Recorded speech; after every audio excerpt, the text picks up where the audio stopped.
Pittsburgh suburbia, there is an abandoned stretch of road that locals fear.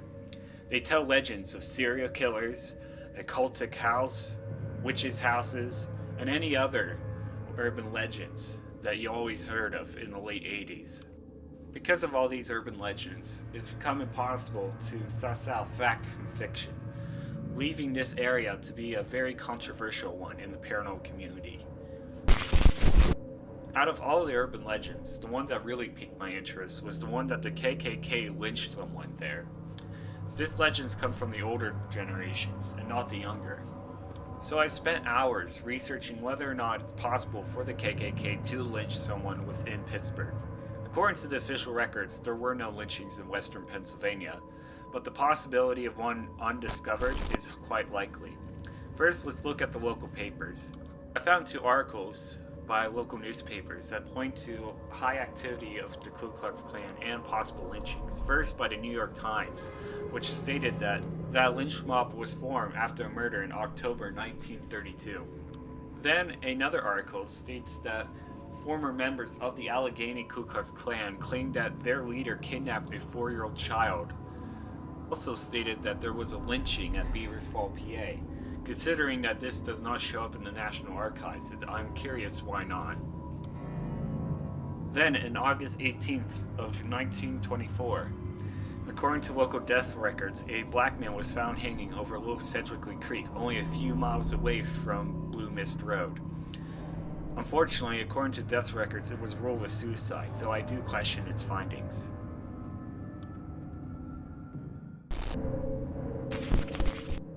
So, was there a lynching at Blue Mist Road? Why did the older generation swear it happened there? Is the Blue Mist Road actually haunted? Is the fear of the location actually justified? Well, there's only one way to find out.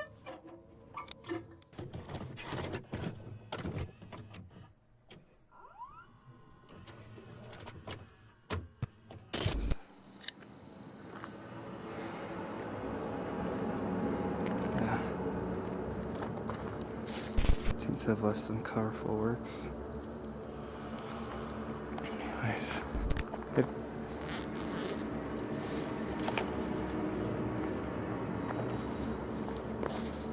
After setting up and testing our equipment, we quickly made our way to the first location.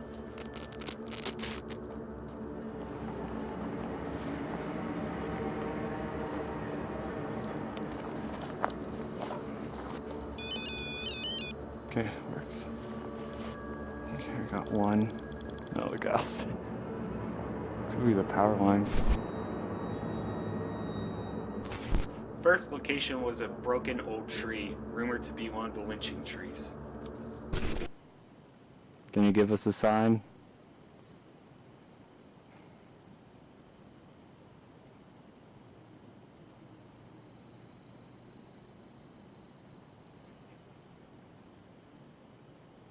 Did you do that again?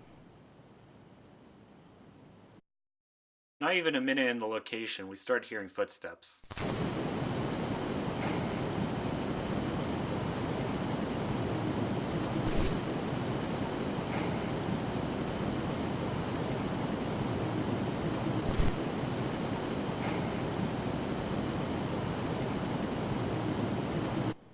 Did you do that again?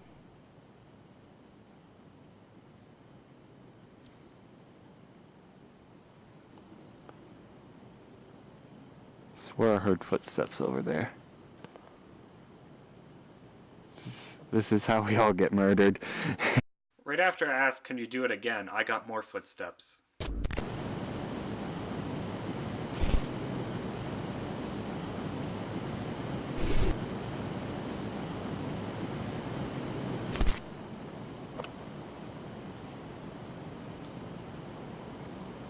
Even after 5 minutes, the footsteps continued.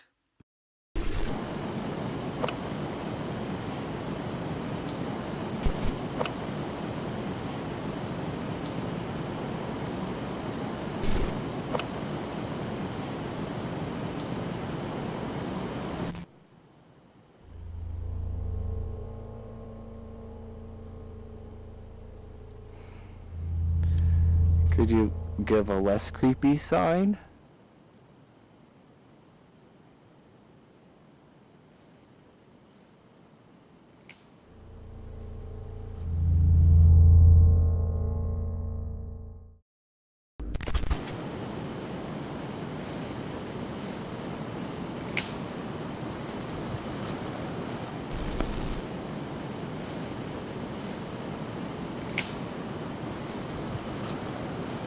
I said less creepy, not more.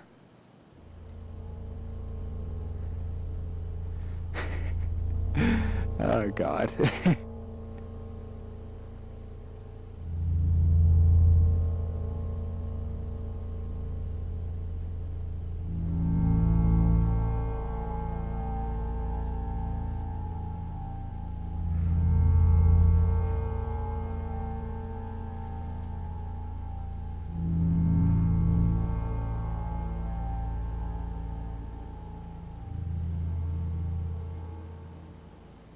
Huh, temperature has been right.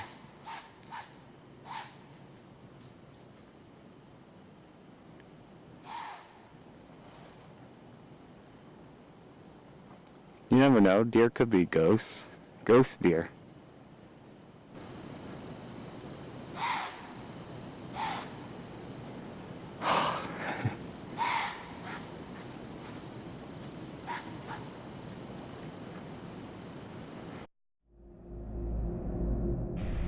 With the footsteps turning out to be a deer, we collected ourselves and continued with our investigation. Turns out the rest of the location turned out nothing unusual or paranormal, hence it's a dud.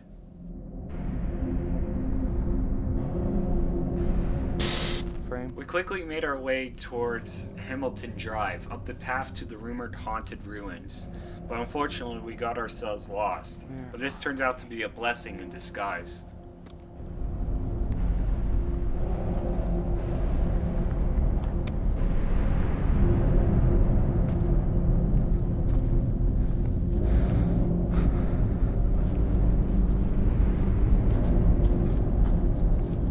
Tell me when we reach it.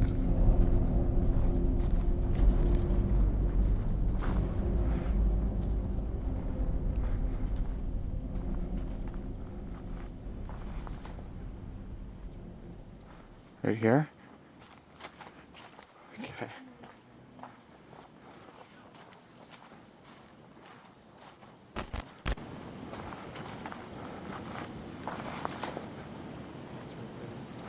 Right here? Okay. While making our way to Hamilton Drive, our cameras caught an orb.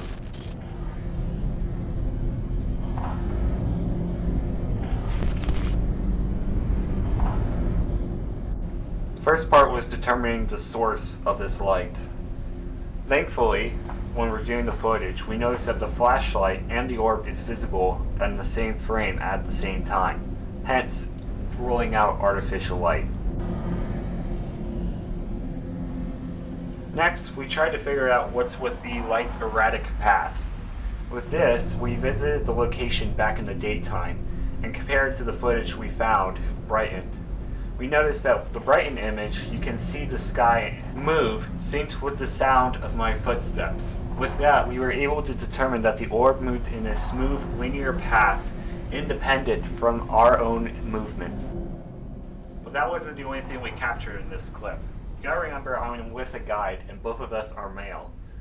And at the same time of the orb, we were able to detect this mysterious high-pitched voice. The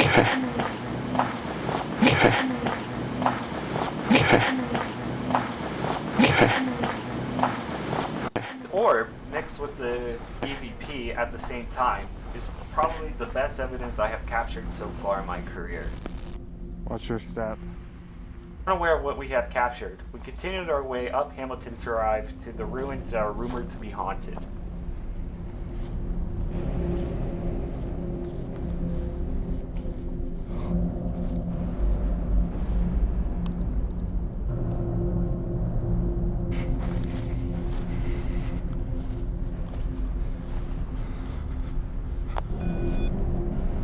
It's me.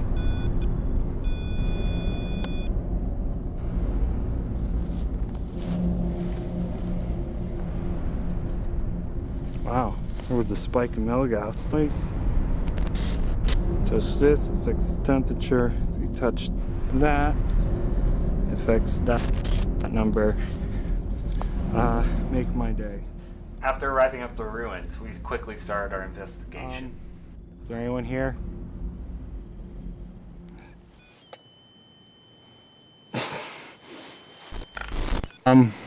Is there anyone here? After I asked if there was anyone here, our millimeter rolled over. We were unable to determine if this was coincidence or paranormal. We'll just let you decide. Okay. Say hi for the camera. After a while, we weren't getting any responses in this location. We decided to move over to the other side of the ruins and try again, but this also proved unsuccessful. Ghosts, do I look ridiculous with this headgear on? After Ghost proved unresponsive to my fashion questions, we decided to move over to the foundation next to the ruins, hoping to find anything unusual there. I don't know, I feel like I'm intruding someone's space.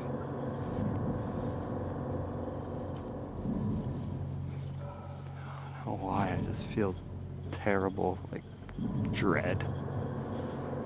Good as a spot as any. Thing. The REM pod.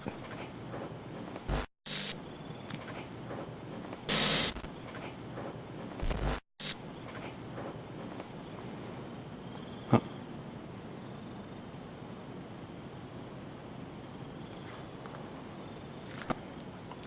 Show yourself.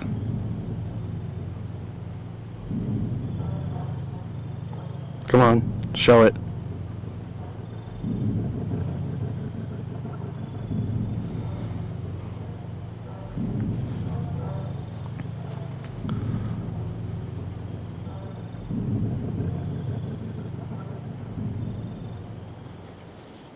Are you scared?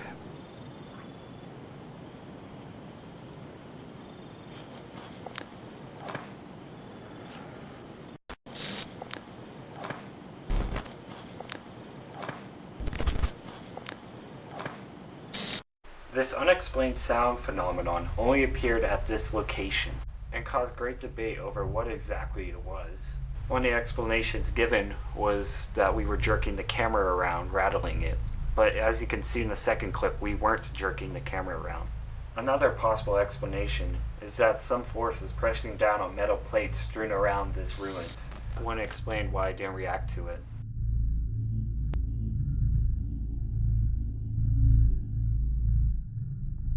On our way back from the ruins, we decided to check up on one final location.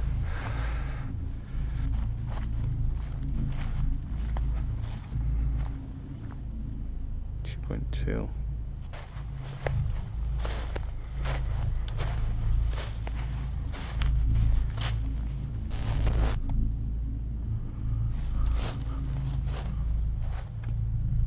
Okay. Third and final location was an old tree, believed to be a possible lynching tree. You can give us a sign? Is there anyone here? The plane passes over.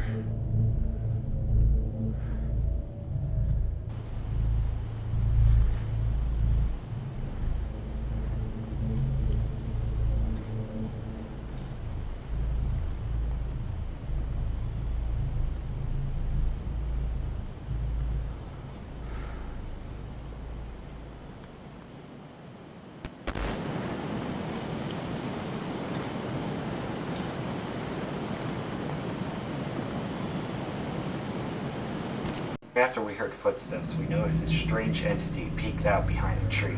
It clearly has a reflective eye, and you can see it peek around the tree to look at us. We spent hours trying to identify what animal it was, if it was an animal at all. But so far our efforts turned up nothing. We went back to the location in the daytime, and noticed that the tree it was hiding from was right beside an incline down to the road. Whatever creature it was standing on an inclined slope. Though most of us don't think it's paranormal, it's definitely creepy enough to warrant its location in this show.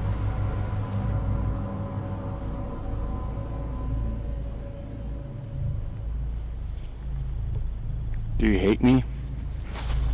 Well,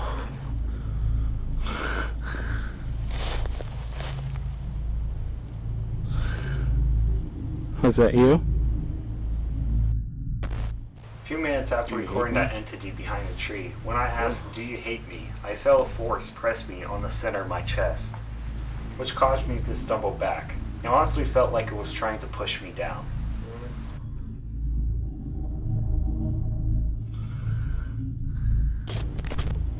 Do you hate me? Well, talk to me.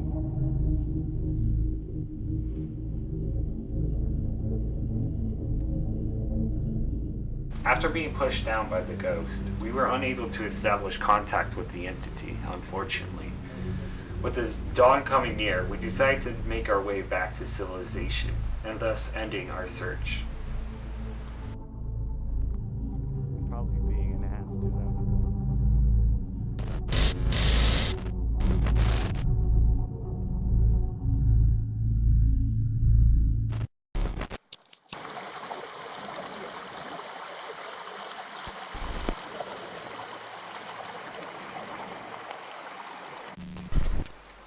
By far the best evidence we captured today was the orb. This wasn't no dust particle. This was something that was creating its own light and connected to an EVP phenomenon. When looking back in history, I draw a lot of similarities between the orbs we captured and the orbs from the Black Forest case in Colorado, where security footage from a private residence in Black Forest, Colorado captured what is considered to be the best footage of orbs in the paranormal world. Also, I compared my investigations to investigations done by other paranormal groups. The Greater Pittsburgh Paranormal Society also stated that they saw orbs, stating they were the size of softballs and luminous. And with comparison with numerous eyewitness accounts and my own eyewitness account, I am able to confirm that orbs are indeed a regular occurrence. Despite no other records of any physical attacks by spirits, that push that I felt when I asked, "Do you hate me?" is something I would put down as probably paranormal. The rest of the evidence we captured is either so unexplained we don't know if it is paranormal, or has some non-paranormal explanations, thus weakening them.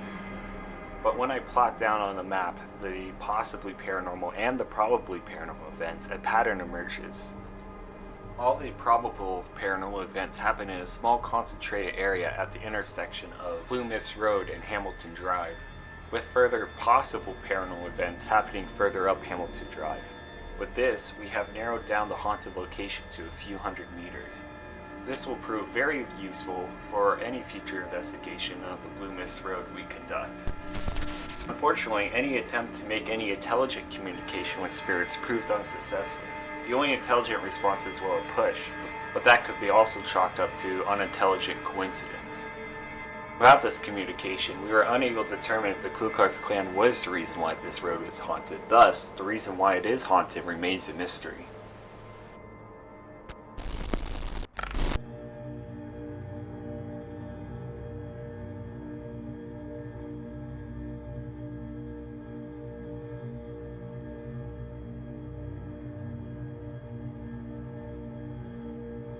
Hey guys, thanks for watching my episode. I worked really hard on it, and we're planning to do another one within 2 weeks at worst.